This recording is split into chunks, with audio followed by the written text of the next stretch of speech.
Right, The don't white you? people I mean, have you the just like 'em. choice. You They don't have like the them choice. loyal You don't if like they're the white. black people to have the choice, you see. Do you ever wonder how rich and famous people still manage to ruin their own careers? They have the money, the fans, the spotlight, and somehow they still blow it all up. They made racist jokes, slurs on camera, and ugly comments they thought no one would hear, but actually the whole world did. At number 1, we have Mel Gibson. Back in 2006, Mel got pulled over for drunk driving in Malibu. Instead of just handing over his license, he went on a full-on anti-Semitic rant. He told the officer that Jews are responsible for all the wars in the world. This was not even a subtle insult. It was just straight up blaming an entire group of people. And then, as if that wasn't enough, he looked at a female cop and called her sugar tits. Yeah, very classy. It exposed exactly what was sitting under the surface: racism, misogyny, and a giant ego wrapped in tequila. This incident followed him for years. Studios backed off. Public image tanked. The only thing working hard for his PR team was Google, trying to keep up with the search spikes. Said some pretty nasty things to some Afro-Americans. At number 2, Michael Richards. Let's go back to 2006 again, and this time it's Michael Richards, who played Kramer on Seinfeld. He was performing stand-up comedy in Los Angeles, and during the set, 2 black audience members heckled him. Instead of handling it with humor, he shouted out the N-word several times and said, 50 years ago, we would have had you upside down with an effing fork up your Someone in the audience recorded the whole thing. The clip spread quickly. Richards apologized on David Letterman's show, but the apology was uncomfortable and came off as damage control. His career never recovered after that night. The incident showed a level of hate that went far beyond a bad night on stage. I'm not a racist. I made a terrible, terrible mistake. At number 3, Donald Sterling. He owned the LA Clippers, made millions off black athletes, and then got recorded telling his girlfriend not to bring black people to games, specifically Magic Johnson. He told her that she can sleep with them, she can bring them in, but she cannot bring them to his games. And what if I tell you this wasn't a hidden mic or a leak? His girlfriend recorded him straight up being racist in his own home. The NBA banned him for life within days. He was also forced to sell the team fast. Sterling's racism wasn't new. He had already faced housing discrimination lawsuits years earlier for refusing to rent to black and Latino tenants. The tape just made it impossible to ignore.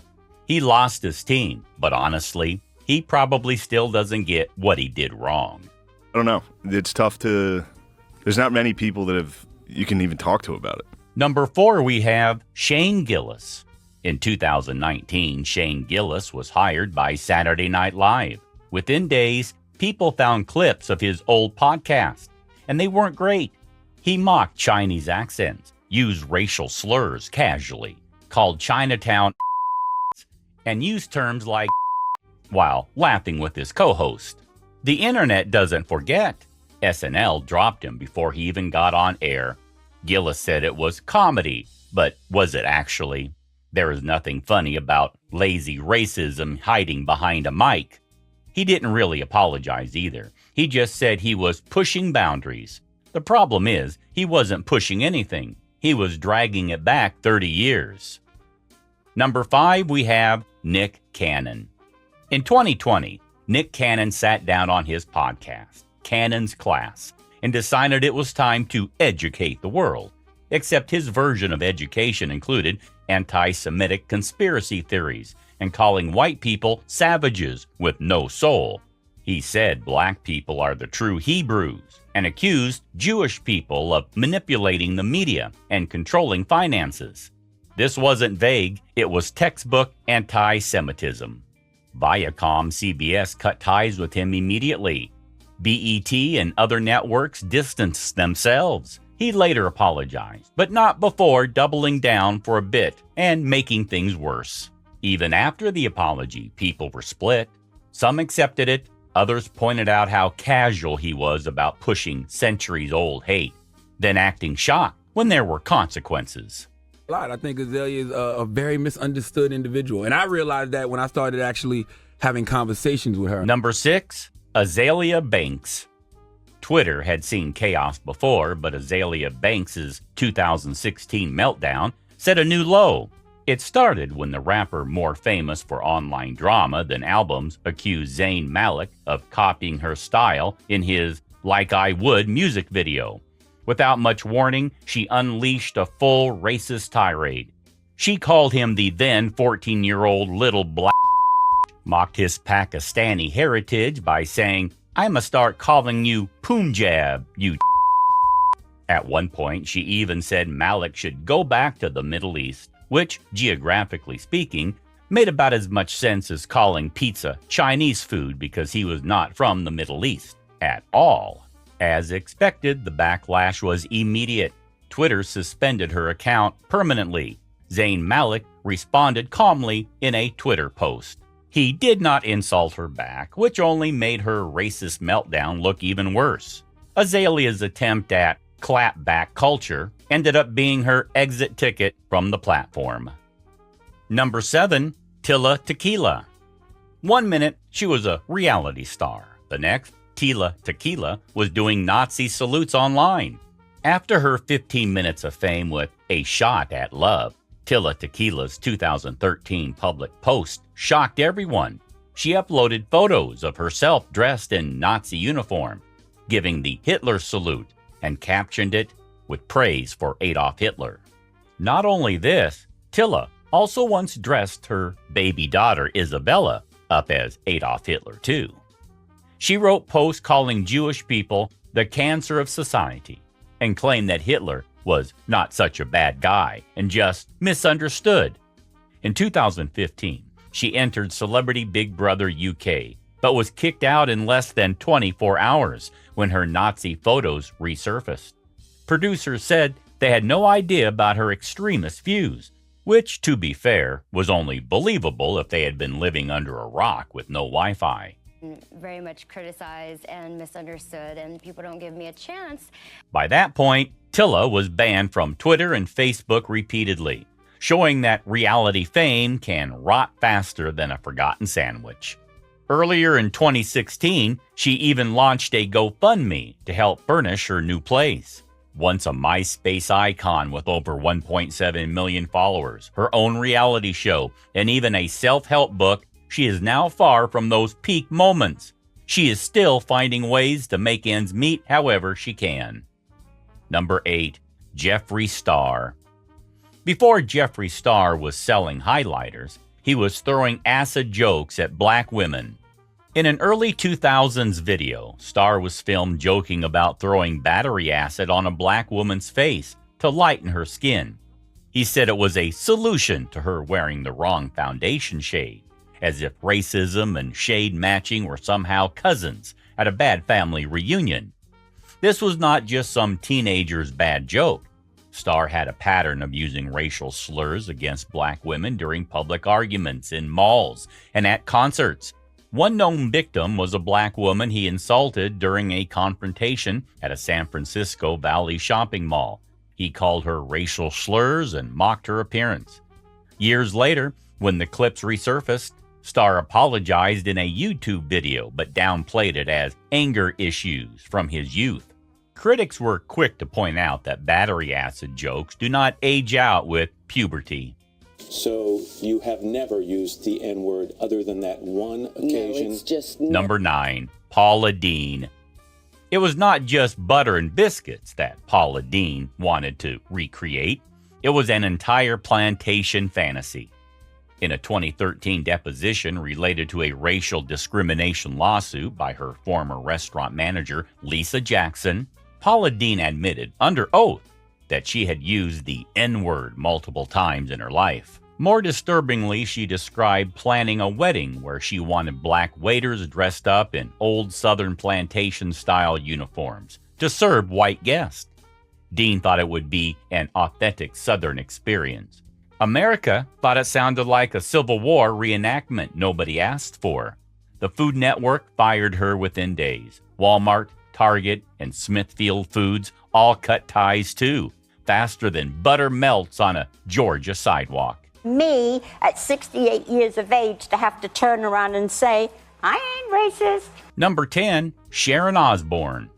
Best known for managing Ozzy Osbourne and serving as a longtime co-host on The Talk, Sharon Osbourne built her brand on being bold and unfiltered. But in 2021, things went beyond blunt. Former co-host Leah Remini accused Sharon of calling Julie Chen slanty eyes and wonton, and claimed she referred to Holly Robinson Peete as too ghetto for daytime TV. The accusations came right after Sharon's heated on-air defense of Piers Morgan's attack on Meghan Markle. That moment triggered a full internal investigation by CBS, and more employees backed up the claims about her racist and hostile behavior behind the scenes. Sharon denied everything at first, but soon exiled The Talk. Officially, it was a mutual departure, but when you leave under review with half the office cheering, it rarely means a fond farewell. Number 11, Kanye West. Kanye West didn't just break into music headlines, he steamrolled into political ones with some of the most baffling race commentary in recent history. In 2018, during an appearance on TMZ Live, Kanye West said, "When you hear about slavery for 400 years, 400 years? That sounds like a choice." The room froze. TMZ staffer Van Lathan stood up and told Kanye directly that his comments were not only hysterically ignorant, but deeply offensive. You hear about slavery for 400 years? For 400 years? That sounds like a choice. That moment sparked massive backlash. Kanye's attempt to explain it as a free thought statement did not help. He had already stirred controversy earlier that year by wearing a MAGA hat and meeting with Donald Trump. But the slavery remark pushed him into a whole new category of, what the hell are you doing? This was not satire. This was a man with a massive platform treating 400 years of racial trauma like it was a gym membership. His comments were denounced by historians, activists, celebrities, and most of Black Twitter in under 5 minutes. Number 12, Raven-Symoné. Raven-Symoné built her brand on being That's So Raven, but her views on race didn't agree nearly as well as her reruns. In a 2014 interview with Oprah Winfrey, Raven said, "I'm tired of being labeled. I am an American. I am not an African American." Many people felt her comments erased Black identity in the name of vague individualism. Critics called it an echo of respectability politics, the idea that distancing yourself from Blackness makes you more palatable.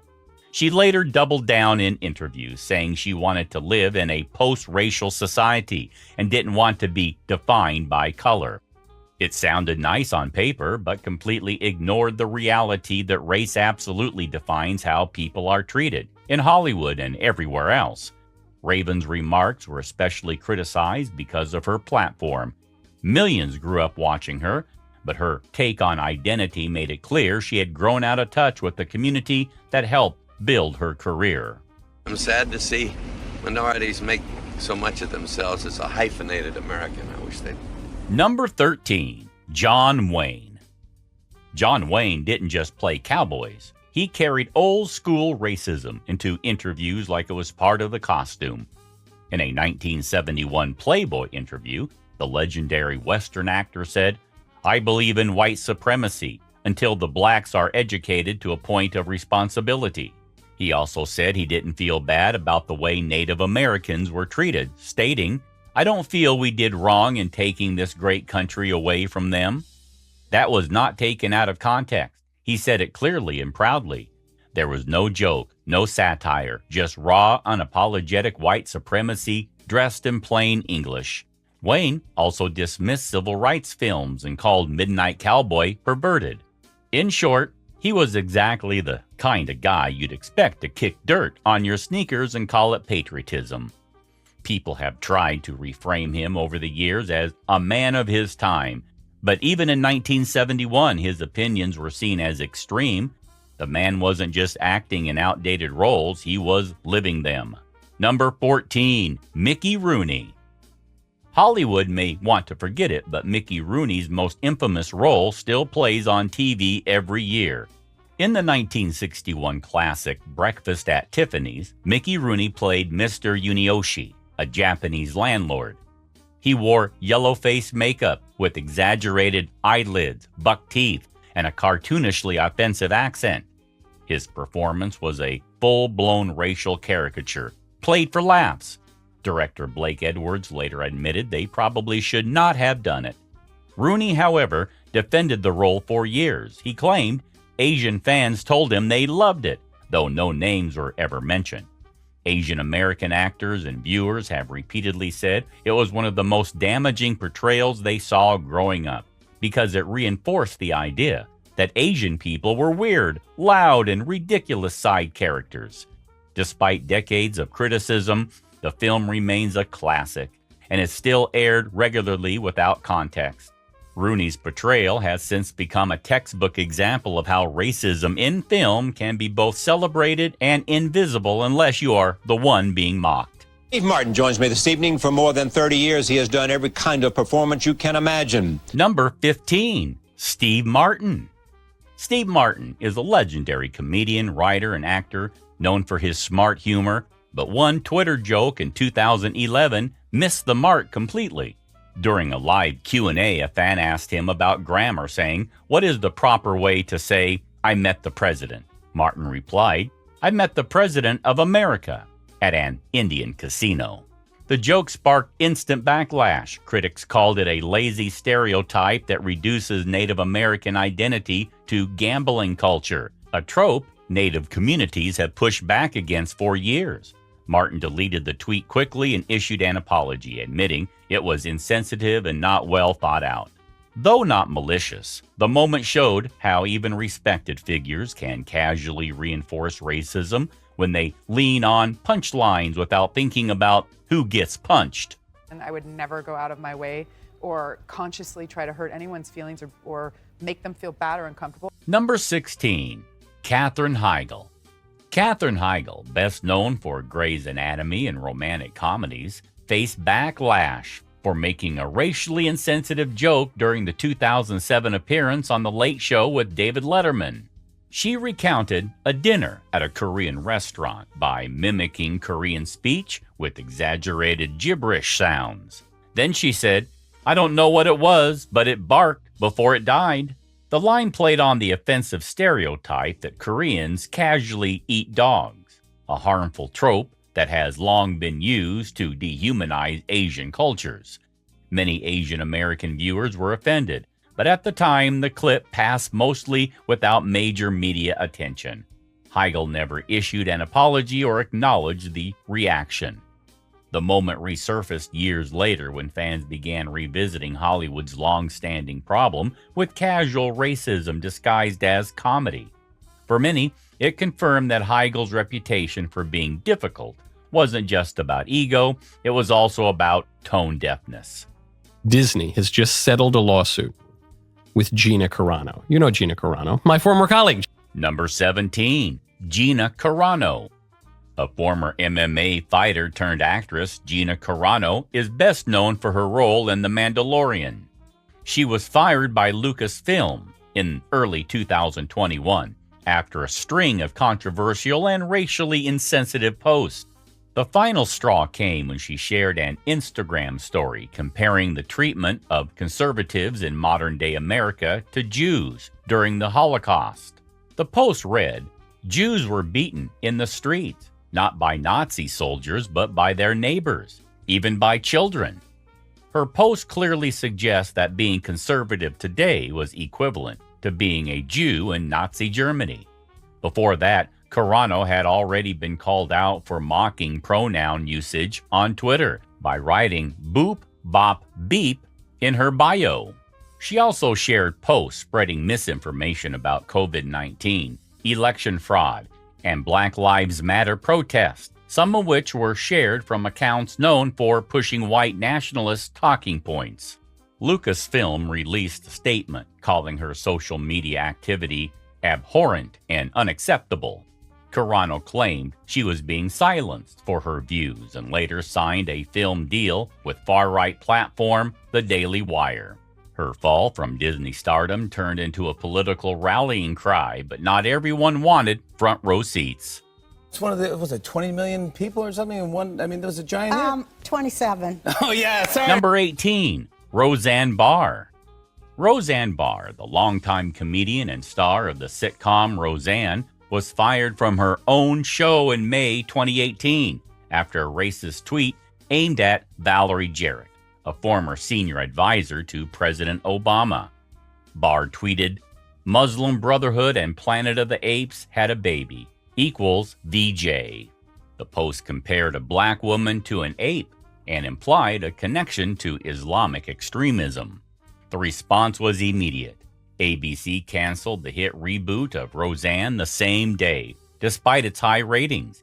Even Barr's co-stars publicly condemned her. It wasn't an isolated incident. In the past, Barr had tweeted conspiracy theories about George Soros being a Nazi and once posted a photoshopped image of herself dressed as Hitler taking cookies out of an oven.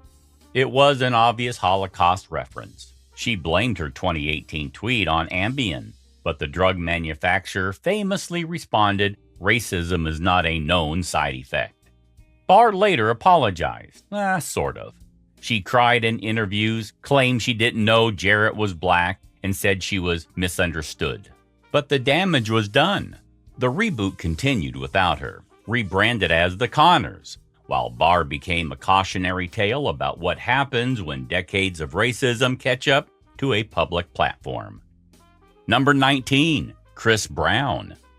Chris Brown, the R&B singer whose reputation has been scarred by multiple controversies, has a long history of racially offensive behavior that gets buried beneath headlines about violence and legal trouble.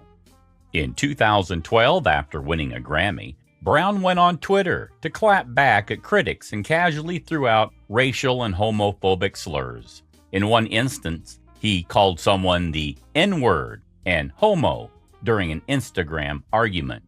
During an online fight, he commented, "I ain't gay. I am not with that homo S-word.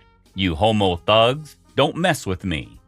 In 2013, he was caught on video using the N-word repeatedly at a club appearance, despite being surrounded by a mostly white crowd and despite using it in a way that felt hostile rather than expressive.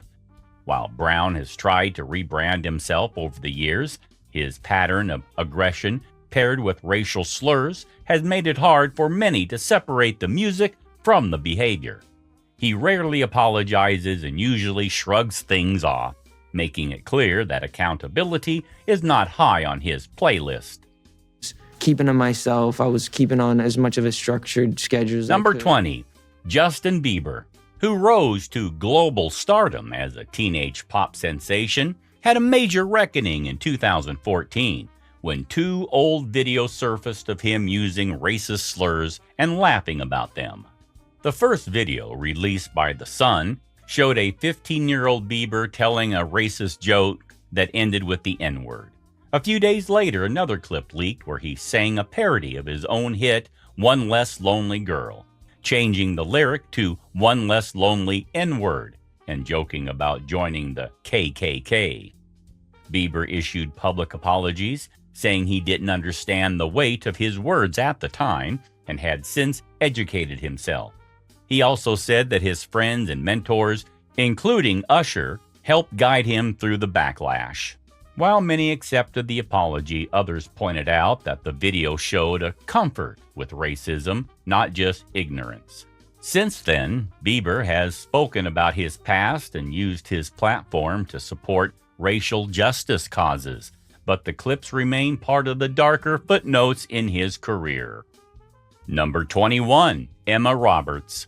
Emma Roberts, best known for American Horror Story and coming from a Hollywood dynasty, was publicly accused in September 2023 by her co-star Angelica Ross of making a transphobic remark on set during the filming of AHS 1984. Ross, a black trans actress, spoke out in an Instagram live session and later confirmed details in interviews and tweets. She recalled an incident where a director had told both her and Roberts to stop playfully talking over each other on set. According to Ross, the director said, "Ladies, enough," to which Roberts allegedly turned to Ross and replied, "Don't you mean lady?" with the tone Ross described as sarcastic and mocking, implying that Ross was not a real woman. Ha ha! Fraud? I mean, what does that even mean? The remark was made in front of crew members, and Ross said the energy on set shifted awkwardly afterward, but no one addressed it. Ross said she chose to stay quiet at the time to avoid being labeled difficult or risking her career. However, she stated that the moment stuck with her as an example of how trans women, especially black trans women, are usually subtly dehumanized even in professional settings. After going public with the story, Ross said Emma Roberts contacted her privately to apologize. Ross accepted the apology and publicly thanked her, but emphasized that the situation highlighted a broader issue in Hollywood. People feeling emboldened to make such remarks without fear of consequences, especially when they hold more power on set. Probably the worst day of my life when I said that 8 years ago. Number 22, Hulk Hogan. Hulk Hogan, once the most recognizable face in professional wrestling and a pop culture icon of the 80s and 90s, built his entire career on the image of being a larger-than-life hero. Known for his catchphrases like, "Say your prayers and eat your vitamins," Hogan was seen as a family-friendly star who inspired millions of kids. But in 2015, that image collapsed when the National Enquirer leaked audio from a 2006 sex tape where Hogan was caught on tape using the N-word several times. He was ranting about his daughter Brooke's dating life with a black billionaire, saying, I would rather if she was going to F some N-word. I would rather have her marry an 8-foot-tall N-word rather than $100 million. Like a basketball player. I guess we are all a little racist. Effing N-word. With that kind of sick statement, the backlash had to be immediate. And it was. WWE completely erased him from their Hall of Fame, cut all merchandising ties, and pulled him from all programming. Hogan later apologized publicly and in private meetings with the WWE locker room in 2018. But wrestlers like Kofi Kingston and Titus O'Neil publicly expressed that the apology felt insincere and more about saving face than real change. While Hogan eventually returned to WWE television for a few appearances, his legacy was forever changed. For many fans and wrestlers, the man who once told people to train, say your prayers, and believe in yourself had shown a side of himself they could never respect again. Somebody, a friend of mine called someone. She said, Number 23, Katharine Hepburn. Katharine Hepburn, often celebrated as one of Hollywood's most iconic actresses, carried a complicated legacy beyond her trailblazing film career. While known for breaking gender norms on screen, her views on race raised serious concerns. In a lesser-known 1967 interview with the New York Times, Hepburn reportedly questioned the capabilities of Black Americans, implying they were not ready for full equality. She said she was not sure the Negro is ready for the responsibilities of citizenship, a statement that shocked many, especially given the civil rights movement was in full swing at the time. Hepburn also stayed silent during major civil rights movements when other stars like Harry Belafonte, Marlon Brando, and Jane Fonda used their fame to push for racial justice. In her early films like Dragon Seed in 1944, she played a Chinese character in Yellowface, contributing to the long history of Hollywood's racist casting practices. Hepburn never publicly addressed the harm caused by these roles or her dismissive comments on racial progress. While she is still praised for her influence in cinema, her lack of support for racial equality and harmful remarks remain a stain on her legacy that critics continue to revisit. Rush Limbaugh, thank you for your decades of tireless devotion to our... Number 24, Rush Limbaugh. Rush Limbaugh, the conservative radio giant who shaped right-wing media for decades, built his career on mocking minorities and pushing racist narratives. His radio show was filled with offensive content, but some moments stood out as especially vile. He once said the NAACP should have its annual meeting at a fried chicken joint and mocked black athletes for speaking out on racial issues, calling them spoiled millionaires. Limbaugh ran a recurring parody song titled Barack the Magic Negro, mocking Barack Obama's identity and rise to power. He frequently referred to Obama as a African American and pushed the false birther conspiracy that Obama was not born in the United States. Limbaugh also targeted Native Americans, once mocking their fight for land rights by calling them greedy and dismissing their historical trauma. He joked that Mexicans were spreading disease and called immigrants criminals who steal American jobs. He once claimed slavery wasn't all bad because it kept black families together, an outrageous and false distortion of history. Even after his death in 2021, Limbaugh's influence continues through conservative figures who copy his style of inflammatory race baiting. For many, his legacy is less about radio success and more about decades of fueling division and racism on the airwaves. I am the least racist person. I can't even see the audience because it's so dark. And finally, number 25, Donald Trump, the current president of the United States. Donald Trump's history with racism spans decades, long before his political rise. Back in 1989, he took out full-page newspaper ads calling for the execution of the Central Park Five, 5 black and Latino teenagers who were later exonerated by DNA evidence. He never apologized even after their names were cleared. As president, Trump became the face of the birther movement, falsely claiming Barack Obama was not born in the U.S. and demanding to see his birth certificate. In 2016, he launched his campaign by labeling Mexican immigrants as rapists and criminals. His administration later introduced the Muslim ban, blocking travelers from several Muslim-majority countries. Trump's handling of white nationalist violence drew global criticism. After the 2017 Charlottesville rally, where a neo-Nazi killed protester Heather Heyer, Trump said there were very fine people on both sides. In 2020, during a presidential debate, he told the Proud Boys to stand back and stand by, a statement widely seen as encouraging far-right extremists. He told 4 congresswomen of color, all U.S. citizens, to go back to their countries. He called African nations shithole countries and downplayed police violence against black Americans. He also attacked black athletes like Colin Kaepernick for kneeling during the national anthem, calling them sons of bitches, who should be fired. Even after leaving office, Trump continues to push racist narratives, recently claiming immigrants are poisoning the blood of America. His rhetoric, past and present, has fueled white nationalist movements and deepened racial divisions across the country. And there you have it, some of the biggest names caught saying the quiet part out loud and ruining legacies that took decades to build.